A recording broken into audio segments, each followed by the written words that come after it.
Muy buenas noches, queridos hermanos, sean todos bienvenidos a este estudio bíblico de hoy, miércoles 14 de junio.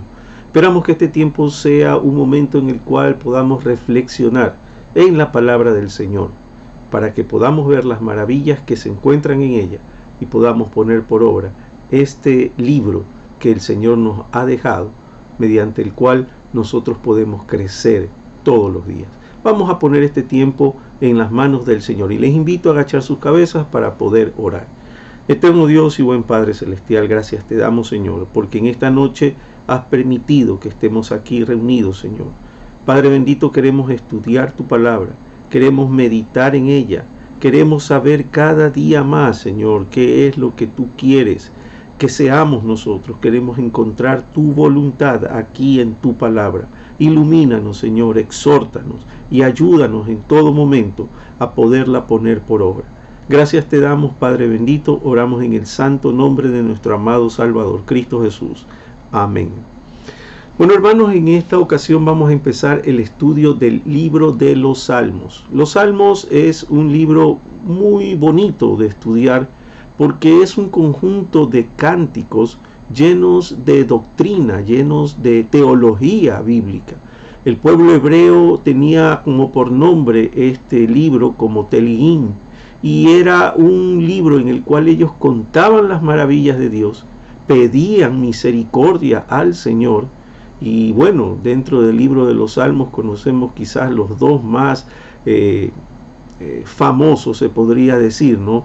Lo que en realidad uno conoce más, ¿no?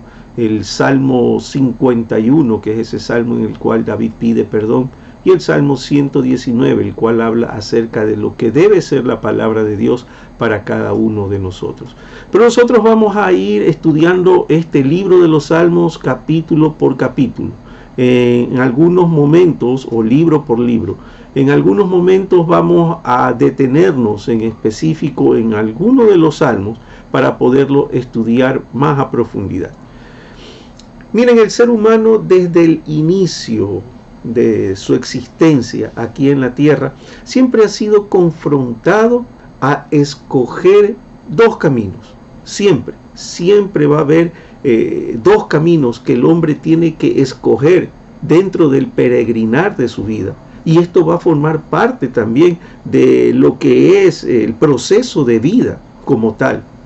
Miren, el hecho de elegir un camino o de que hay que elegir un camino quiere decir de que existen dos. Y en la palabra de Dios siempre nos hace ver que esos dos caminos son el camino de la justicia, que conlleva pues a la aprobación de Dios, y el camino de la injusticia, de la impiedad, que conduce al rechazo del Señor, al rechazo de Dios. El Salmo 1 precisamente confronta al ser humano con esta elección, que para él, me refiero al ser humano, muchas veces es un gran dilema. No sabe qué escoger, no sabe qué hacer. Representa un gran dilema por lo general. No se sabe con certeza quién escribió este salmo. Muchos lo atribuyen a David, porque el Salmo 2 tiene cierta concordancia con el Salmo 1, entonces le atribuyen que David fue el que lo compuso, y otros también le dan la autoría a Salomón por la forma en la cual está escrito, que se asemeja quizás a los proverbios como los escribió Salomón, ¿no? Porque contrasta el camino de los justos con el camino de los malos. De cualquiera manera que sea, nosotros vamos a ver que este salmo se enfoca en la sabiduría que conlleva la palabra de Dios, el obedecerla y las bendiciones que la persona va a tener si cumple con lo que dice aquí en la palabra de Dios. Contrasta totalmente ¿con qué? Con el juicio final de Dios para aquellos que no eligen el buen camino. Entonces vamos a leer este salmo, Salmo 1. Vamos a dividirlo en dos partes, y este estudio va a tener dos partes.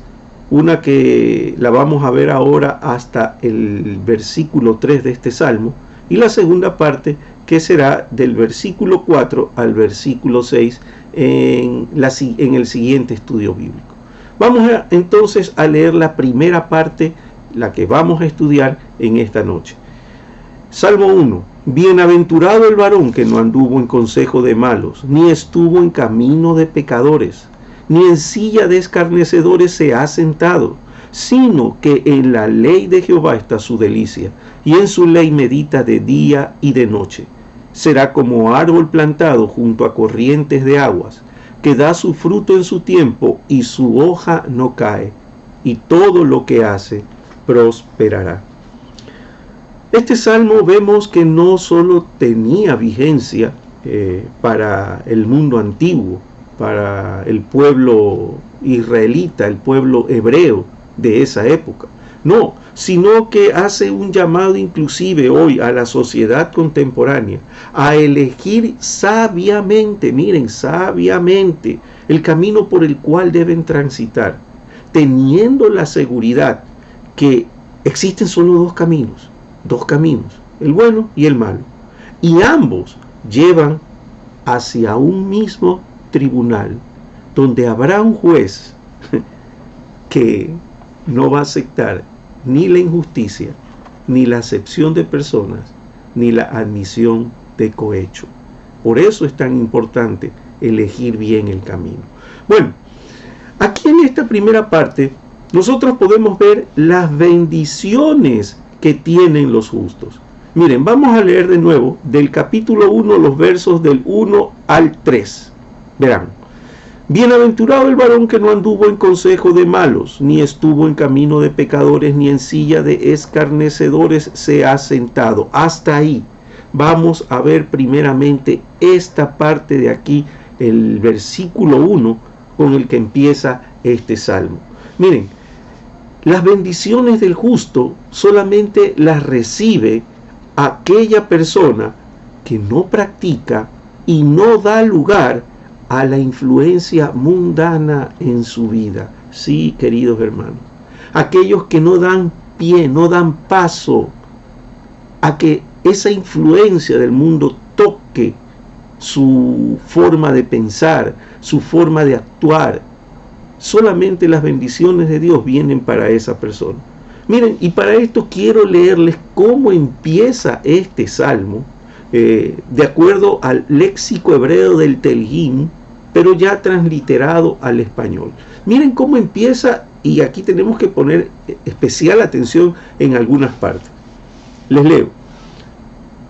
Feliz el hombre que no ha seguido el consejo de los malvados. En el camino de los pecadores no se ha detenido, y en la reunión de los cínicos no se ha sentado. Miren, tenemos que poner especial atención aquí a tres verbos. Todos sabemos que gramaticalmente el verbo es la acción del sujeto, es lo que hace el sujeto. Si yo digo el niño juega con la pelota, quiere decir que yo estoy detallando la acción que hace el niño. Está jugando con la pelota.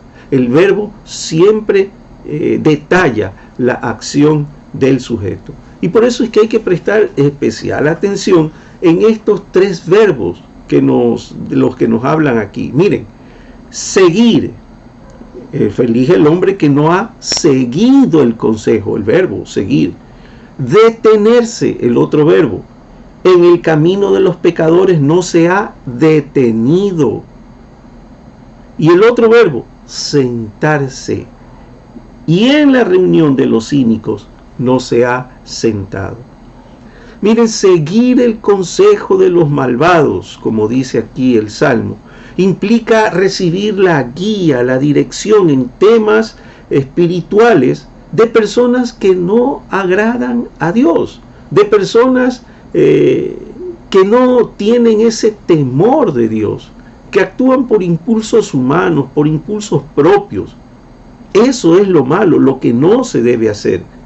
Aquí el salmista dice, bienaventurados, felices, dichosos, aquellos que no siguen el consejo de malos. ¿Hubo alguien que siguió el consejo de algún malo en la Biblia y estuvieron en un mal camino? Claro. Miren, les invito a que vayamos al libro de Jeremías, y vamos a leer el capítulo 28, ciertas partes de este capítulo 28 de Jeremías. Aquí nos detalla lo que pasó con Sedequías, quien siguió el consejo de un falso profeta llamado Ananías, y bueno, cayeron en un mal terrible el pueblo de Israel. Veamos ciertas cosas aquí. Aconteció, capítulo 28 de Jeremías, verso 1, aconteció el mismo año que el principio del reinado de Sedequías, rey de Judá, y en el año cuarto, en el quinto mes, que Ananías, hijo de Azur, profeta que era de Gabaón, me habló, le está hablando a Jeremías, me habló en la casa de Jehová delante de los sacerdotes y de todo el pueblo, diciendo, así habló Jehová de los ejércitos, Dios de Israel, diciendo, quebranté el yugo del rey de Babilonia. Miren lo que está diciendo, supuestamente que Jehová le había dado esas palabras a este hombre. Dentro de 2 años haré volver a este lugar todos los utensilios de la casa de Jehová que Nabucodonosor, rey de Babilonia, tomó de este lugar para llevarlos a Babilonia. Y haré volver a este lugar a Jeconías, hijo de Joacim, rey de Judá, y a todos los transportados de Judá que entraron en Babilonia. Dice Jehová, miren, este hombre decía, dice Jehová, porque yo quebrantaré el yugo del rey de Babilonia. Entonces ahora, en base a lo que decía Ananías, le responde el profeta Jeremías, profeta de Dios. Entonces respondió el profeta Jeremías al profeta Ananías, delante de los sacerdotes y delante de todo el pueblo que estaban en la casa de Jehová. Y dijo el profeta Jeremías, amén, así lo haga Jehová, según lo que él decía, ¿no? Confirme Jehová tus palabras con las cuales profetizaste que los utensilios de la casa de Jehová y todos los transportados han de ser devueltos a Babilonia, a este lugar. Con todo esto, oye ahora esta palabra que yo hablo en tus oídos y en los oídos de todo el pueblo. Jeremías era el profeta de Dios.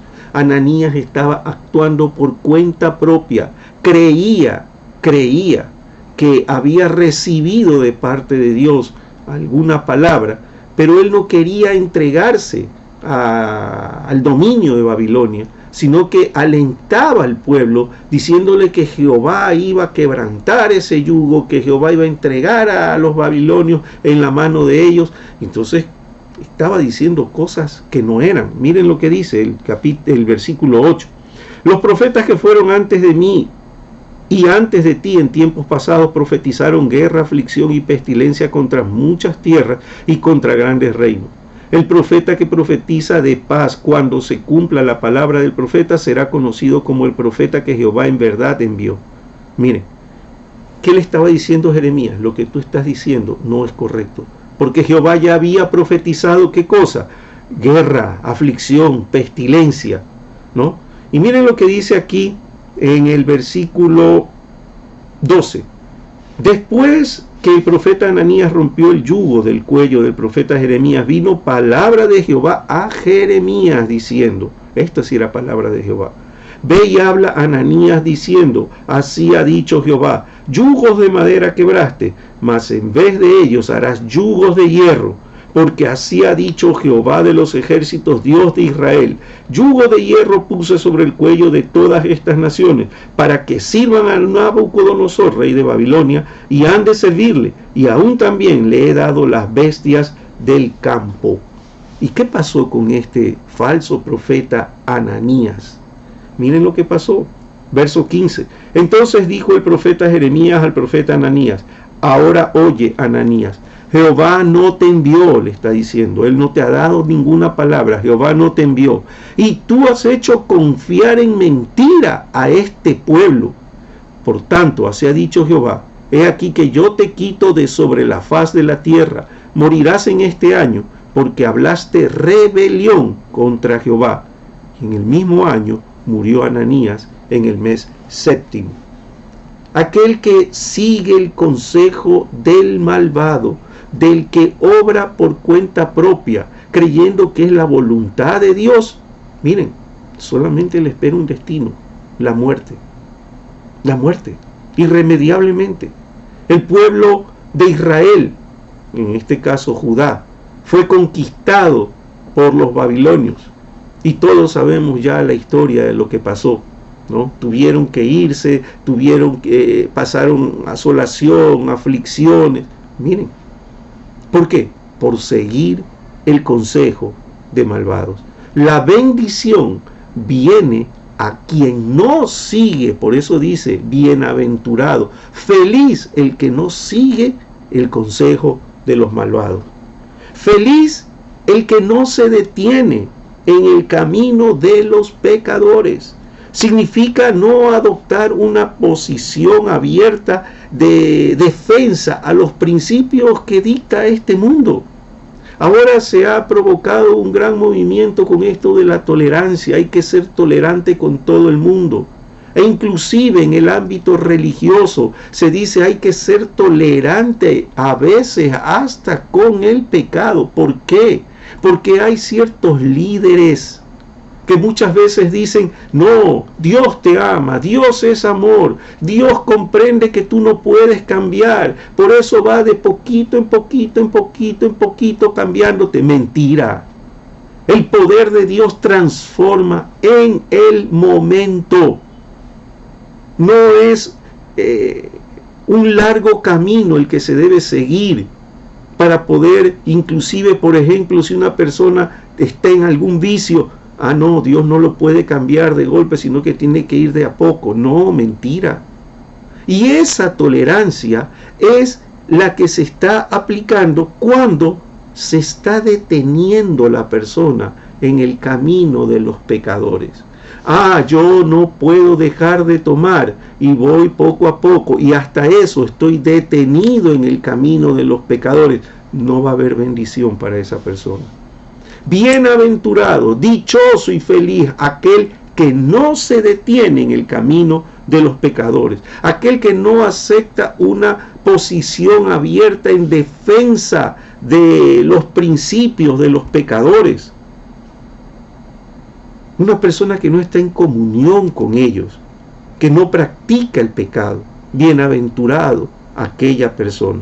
El apóstol Pablo da claros consejos de que este no es el mejor camino. Miren lo que nos dice el libro o la carta a los romanos. Todos sabemos esto, Romanos capítulo 12, verso 2. No os conforméis a este siglo, dice el apóstol Pablo, sino transformaos por medio de la renovación de vuestro entendimiento. Miren, aquí Pablo está diciendo no a la tolerancia, no a querer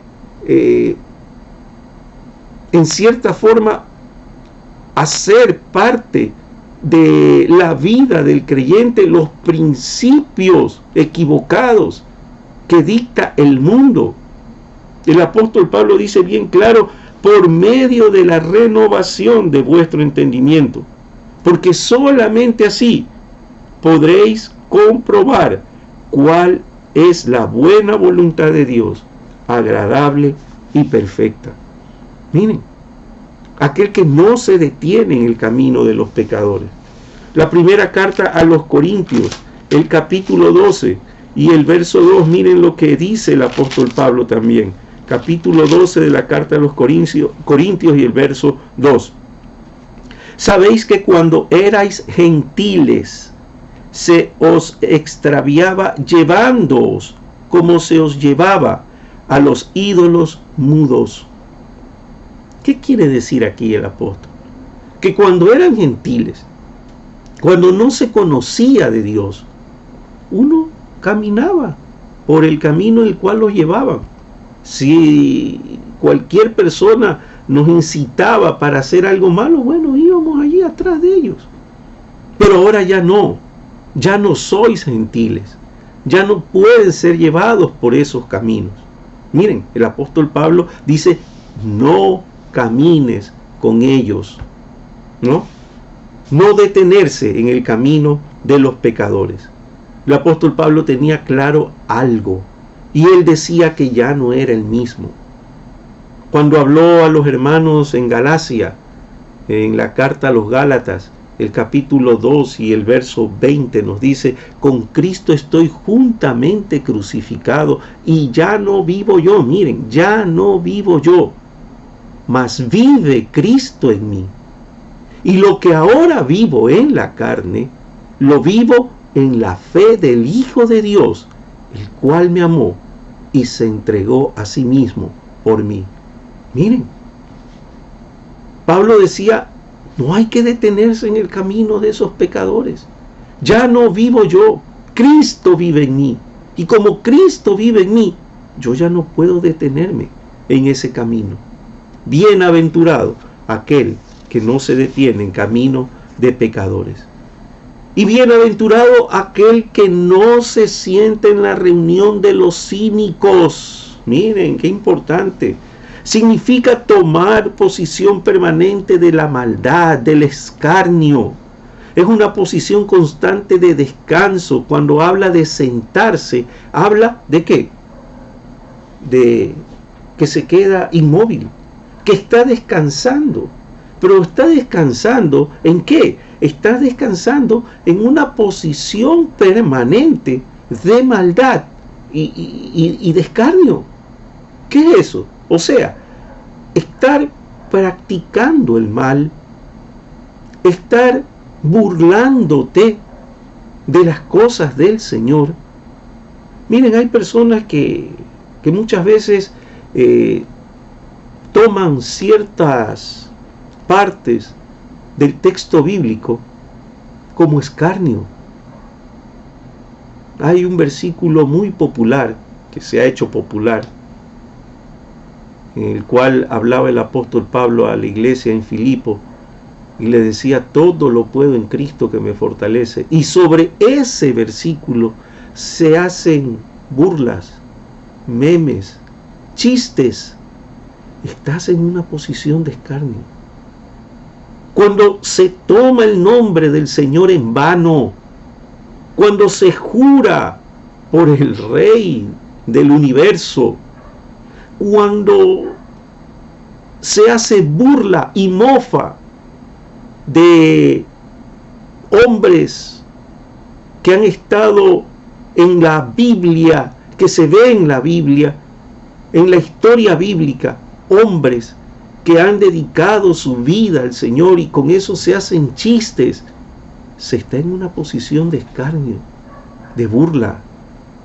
Y aquí el salmista dice: bienaventurado aquellos que no se han sentado en esa reunión de cínicos, en esa reunión en la cual hacen burla, mofa del texto bíblico. Bienaventurados. Porque miren, de esa forma actuaban los escribas y los fariseos en el tiempo del Señor Jesucristo. Y eso lo podemos ver claramente en el Evangelio de Mateo. En el capítulo 23, el Señor Jesucristo hace una larga lista de estos hombres. Miren lo que dice en el capítulo 23 de Mateo. El Señor Jesucristo le dice a los discípulos: si ustedes se sientan en la cátedra de Moisés, lo que hablan los escribas y fariseos, bueno, guárdenlo, lo que hablan ellos. Pero dice muy claro, capítulo 23, verso 3: así que todo lo que os digan que os guardéis, guardadlo y hacedlo. Mas no hagáis conforme a sus obras, porque dicen y no hacen. Son cínicos. Porque atan cargas pesadas y difíciles de llevar y las ponen sobre los hombros de los hombres, pero ellos ni un dedo quieren moverlas. Miren, ¿qué habla el Señor Jesucristo de estos hombres? Verso 13: mas ay de vosotros, escribas y fariseos hipócritas, cínicos, porque cerráis el reino de los cielos delante de los hombres, pues ni entráis vosotros, ni dejáis entrar a los que están entrando. Ay de vosotros, escribas y fariseos hipócritas, cínicos, porque devoráis las casas de las viudas, y como pretexto hacéis largas oraciones. Por esto recibiréis mayor condenación. El Señor Jesucristo tenía claro que esta gente era hipócrita, era cínico. Miren lo que dice el verso 24: guías ciegos, que coláis el mosquito y tragáis el camello. Ay de vosotros, escribas y fariseos hipócritas, porque limpiáis lo de fuera del vaso y del plato, pero por dentro estáis llenos de robo y de injusticia. Fariseo ciego, limpia primero dentro del vaso y del plato, para que también lo de fuera sea limpio. Ay de vosotros, escribas y fariseos hipócritas, porque sois semejantes a sepulcros blanqueados, que por fuera, a la verdad, se muestran hermosos, mas por dentro están llenos de huesos de muertos y de toda inmundicia. Todas estas son personas que se sientan a hacer escarnio, a mofarse, a burlarse de la doctrina bíblica. Todas estas personas no son bendecidas, ni podrán ser bendecidas en ningún momento. En segundo lugar, miren, las bendiciones de Dios se reciben ¿a quiénes? A quienes hacen la ley de Jehová el centro de su vida. Aquí dice en el versículo 2, miren lo que nos dice el versículo 2 que estamos leyendo. Versículo 2, sino que en la ley de Jehová está su delicia, y en su ley medita de día y de noche. ¿Qué quiere decir? Aquí hay dos cosas muy claras de la persona que hace de la ley de Jehová, de la Escritura, el centro de su vida. Primero, se deleita en ella, se goza en cumplir los preceptos de la Escritura. Para él no es un sacrificio vivir como nos dice aquí, asemejarnos al Maestro, al Señor Jesucristo. No es un sacrificio, sino que es un deleite. Me deleito en esa forma de vida.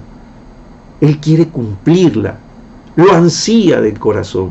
Y eso es lo que nos habla el Salmo 119. Y quiero que me acompañen a este Salmo. Ya nos va a tocar también estudiar. Pero hasta mientras vamos a ver el Salmo 119. Ciertas cosas que están aquí y que son muy propensas a lo que estamos hablando. Miren el verso 77 del Salmo 119. Verso 77. Miren lo que nos dice. Vengan a mí tus misericordias para que viva. Vengan a mí tus misericordias para que viva. Porque tu ley es mi delicia. Miren, causa vida. Verso 92. Verso 92. Si tu ley no hubiese sido mi delicia, miren, ya en mi aflicción hubiera perecido. Si nosotros no hacemos del centro de nuestra vida la palabra de Dios y que sea nuestra delicia, lo que vamos a obtener es una muerte segura. Verso 174 de este mismo Salmo, Salmo 119, verso 174. Miren lo que nos dice. He deseado tu salvación, oh Jehová, y tu ley es mi delicia. Tu ley es mi delicia. Otro, las bendiciones del Señor se dan para la persona que hacen no solamente de la ley de Jehová, o sea, de la Escritura, la delicia, sino que medita en ella. Y no solo a ciertas horas. Cuando aquí en el Salmo dice y medita de día y de noche, no quiere decir que son dos horarios específicos. O sea, solo medito al amanecer y solo medito al anochecer, con eso ya está listo. No. Quiere decir que debe meditar por completo, en todo momento. Y aquí el Salmo 119 también nos da nos habla acerca de por qué debe ser por completo la delicia de nosotros. Salmo 119 y el verso 23. Príncipes también se sentaron y hablaron contra mí, mas tu siervo meditaba en tus estatutos. Habrán personas que hablen de nosotros quizás, habrán personas que quizás nos den la contra a lo que nosotros decimos o hablamos. Pero aquí no se trata de responder o entrar en una discusión. Aquí se trata de ir a la palabra de Dios y meditar qué es lo que debemos hacer. La persona que recibe la bendición del Señor es aquella que medita en la palabra de Dios. También el que medita en la palabra de Dios hace de ella su gran tesoro. El Señor Jesucristo lo dijo: no hagáis tesoros en la tierra, haz tesoros en los cielos, porque donde está tu tesoro, ahí está tu corazón. Miren, es que es verdad.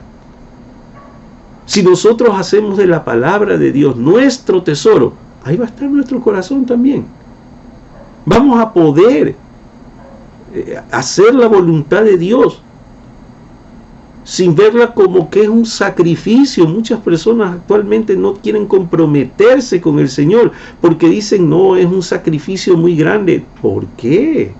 Servir al Señor es un deleite. Más aún meditar en su palabra.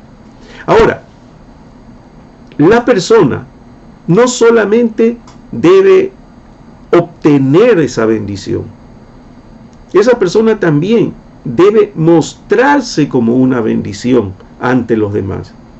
Hay una condición muy clara que todo agricultor u hombre de campo conoce bien. Ellos saben que para obtener los mejores frutos, el entorno debe ser el propicio, el apropiado, para que ellos puedan obtener buenos frutos. Lo mismo sucede aquí con este símil que utiliza el salmista en el verso 3. Miren, dice que la persona que hace todo esto que hemos visto en los versos 1 y en el verso 2 será como árbol plantado junto a corrientes de aguas, que da su fruto en su tiempo y su hoja no cae, y todo lo que hace prosperará. Es un árbol que está plantado junto a corrientes de agua. No es cualquier árbol. Si un árbol está plantado en un lugar donde el agua está empozada, no creo que los frutos sean tan agradables. No, aquí dice que este árbol debe estar plantado junto a corriente de agua. Y cuando se habla de una corriente de agua, se da la idea de que es un agua viva, no es un agua estancada, igual a la que describe el Señor Jesucristo. Miren lo que nos dice aquí, hablándole a esta mujer sirofenicia, a esta mujer que, para un judío como el Señor Jesucristo, era alguien con la cual no podía ni siquiera conversar. Miren lo que dice el Evangelio de Juan, el capítulo 4. Juan capítulo 4. Vamos a leer algunos versos de aquí. Juan capítulo 4. Capítulo 4. Esta mujer samaritana que estaba en el pozo de Jacob. Miren, verso 10. Respondió Jesús y dijo: si conocieras el don de Dios y quién es el que te dice dame de beber, tú le pedirías y él te daría agua viva. Esta mujer sabía lo que era el agua viva. No era un agua de un pozo estancada, era agua viva, porque miren lo que dice en el verso 11. La mujer le dijo: Señor, no tienes con qué sacarla y el pozo es hondo. ¿De dónde pues tienes el agua viva? Quería. ¿Acaso tú eres mayor que nuestro padre Jacob, que nos dio este pozo del cual bebieron él, sus hijos y sus ganados? Respondió Jesús y le dice: cualquiera que bebiere de esta agua volverá a tener sed. Mas el que bebiere del agua que yo le daré no tendrá sed jamás, sino que el agua que yo le daré será en él una fuente de agua que salte para vida eterna. Y miren lo que le dice la mujer. Ella sabía lo que era el agua viva, quería de esa agua. La mujer le dijo: Señor, dame esa agua para que yo no tenga sed, ni venga aquí a sacarla. ¿Se dan cuenta? Veamos lo que nos dice el capítulo 7. Dos versículos del capítulo 7. Los versos del 37 al 38. En el último y gran día de la fiesta, Jesús se puso de pie y alzó la voz diciendo: si alguno tiene sed, venga a mí y beba. El que cree en mí, como dice la Escritura, de su interior correrán ríos de agua viva. Entonces nosotros sabemos eso, que no es cualquier árbol del que se habla aquí, es un árbol que está plantado junto a corrientes de agua viva. Ahora, este árbol plantado junto a corrientes de agua viva tiene 3 características. Dará su fruto en su tiempo. Quiere decir que esta persona mostrará los frutos de su comunión con el Señor. O sea, que esta persona irá madurando. Y como el apóstol Pablo le habló a los hermanos en Galacia, en esa carta les dijo especificado capítulo 5, versos 22 y 23, los frutos o el fruto del Espíritu Santo. Esa persona va a dar un fruto agradable. ¿Por qué este fruto del Espíritu Santo es agradable? Bueno, ¿por qué? Porque este fruto contiene amor, gozo, paz, paciencia, benignidad, fe, templanza, mansedumbre. Miren, todo lo que contiene ese fruto. Ese fruto del Espíritu Santo es el que va a dar a aquella persona que es como el árbol que está plantado junto a esas corrientes de agua viva, que es, ¿quién? El Señor Jesucristo. Otra característica, su hoja no cae. Quiere decir que esta persona estará bien nutrida de la palabra, tomará primero de la leche espiritual, luego pasará a la vianda, para después tener el siguiente objetivo, un objetivo claro, del cual habla el apóstol Pablo en la carta a los Efesios, el capítulo 4, los versos del 12 en adelante. Este es el fin de la persona que va a estar nutrida, que su hoja no va a caer, porque está plantado junto a esa corriente de agua, que es lo que vierte de nosotros, o para nosotros, el Señor Jesucristo.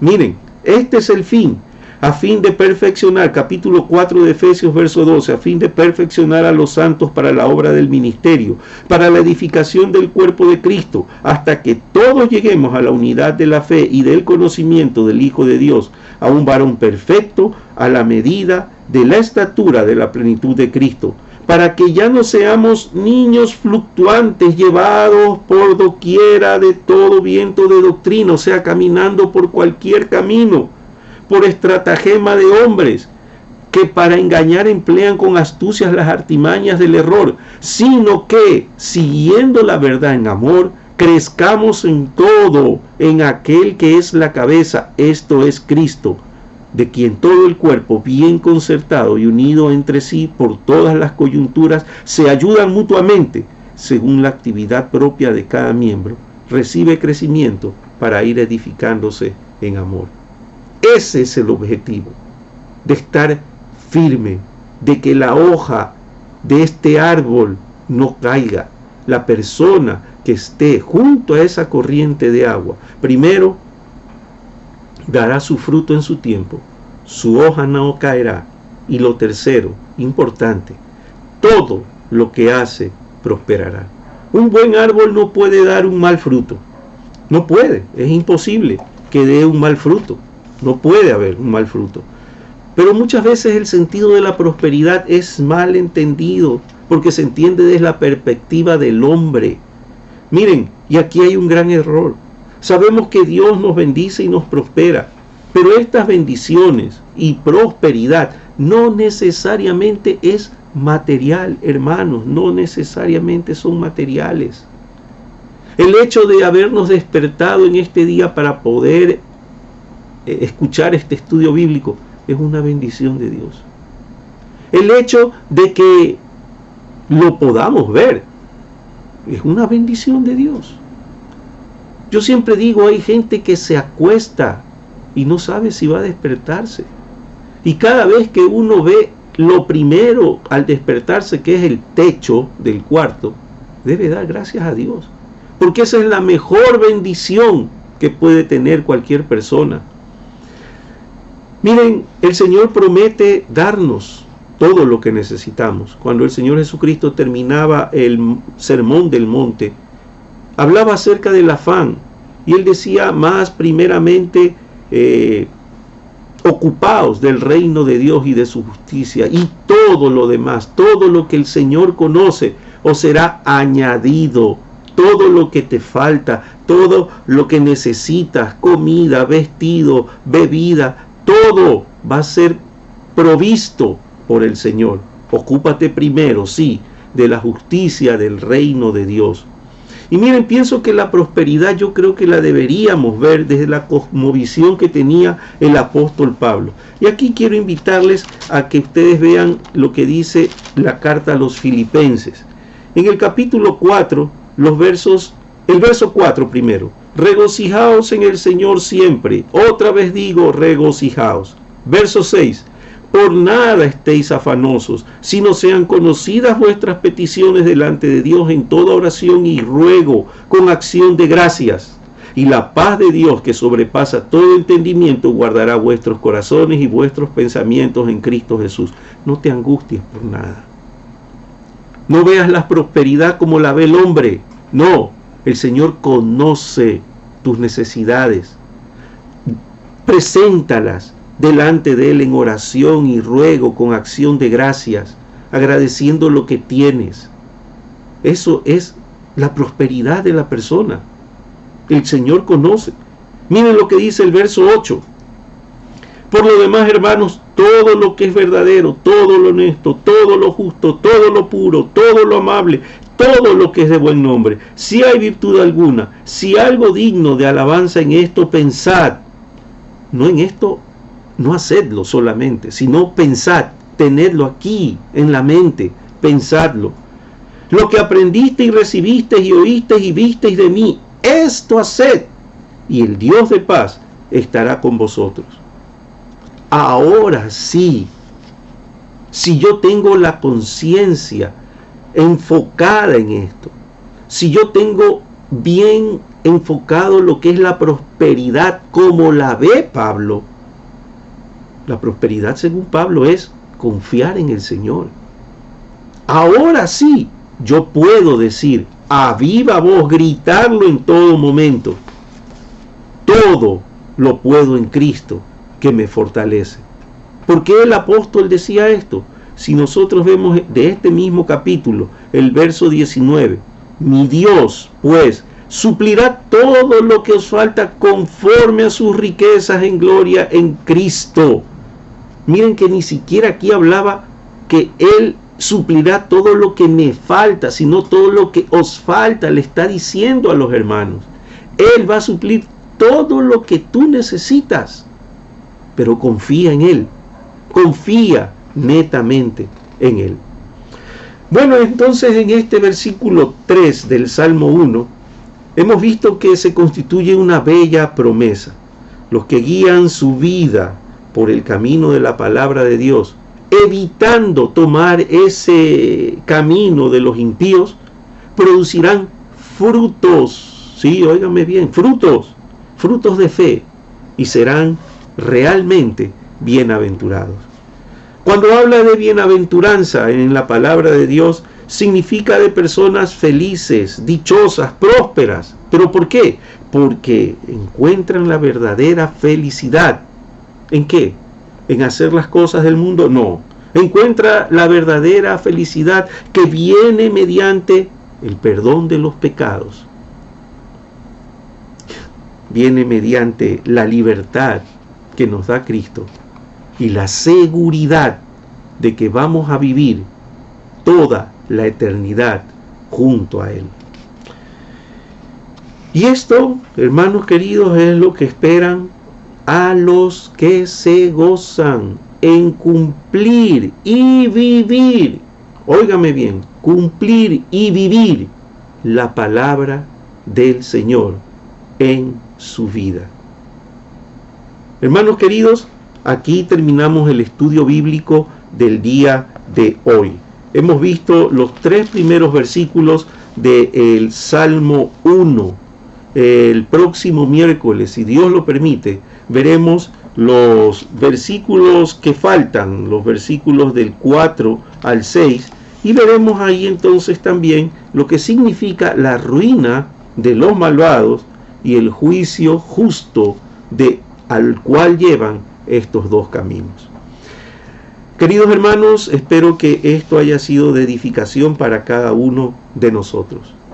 Y si dentro de los que están escuchándome hay alguien que todavía no conoce acerca del Señor, yo lo invito para que en esta noche empiece a pensar en qué camino quiere andar, en el camino de la justicia, el cual nos hace bienaventurados, el cual nos hace dichosos, felices, prósperos, o en el camino de la maldad, en el camino de aquellos que andan siguiendo el consejo de los impíos, de los malos, o en el camino de aquellos que son pecadores, o peor aún, en el camino de aquellos que son escarnizadores y que se burlan del Dios de los cielos, del Creador infinito, que el rey Salomón, el hombre más inteligente que existió aquí en la tierra, dentro de su inteligencia,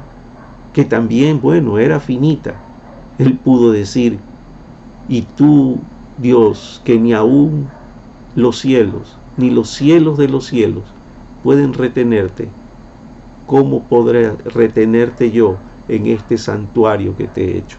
Miren, si hay alguna persona que en este momento quiere empezar a caminar por estos caminos, yo lo invito a que medite en lo que acabamos de hablar. Y en este momento voy a hacer una oración pidiendo por aquellas personas. Si usted es uno de esos, ore conmigo, dígale al Señor así, dígale de esta forma: Señor, yo me he dado cuenta que he estado caminando por un lugar, un sendero, el cual me trae a mí en este momento mucha aflicción. Señor, yo te ruego que me perdones mis pecados, ayúdame a cambiar y ayúdame a dirigirme por ese camino bienaventurado, el cual me va a hacer una persona que dé fruto a su tiempo, que en todo momento esté firme en tu doctrina y que llegue a un fin próspero, ese fin de poder estar contigo en la eternidad. Señor, te ruego que perdones mis pecados, que seas el Rey de mi vida. Acepto el sacrificio del Señor Jesucristo en la cruz del Calvario y quiero que Él cambie mi vida. Lo quiero en mi corazón. Gracias, Señor, te doy, y ayúdame a ser la persona que tú quieres que sea. Padre bendito, te agradecemos en este momento por este tiempo que hemos tenido, y ayúdanos, Señor, a seguir adelante en tus caminos, siempre confiando en que tú sabes y conoces nuestras necesidades y nos darás todo en tu tiempo. Gracias te damos, Señor. Te rogamos que nos ayudes para poder el próximo miércoles seguir estudiando acerca de este precioso salmo con el cual empieza el Telijín, el libro de salmos, el libro de cánticos doctrinales que tú nos has dejado, Señor, para nuestro crecimiento. Gracias te damos. Oramos en el santo y bendito nombre, que es sobre todo nombre, el nombre de Jesús. Amén.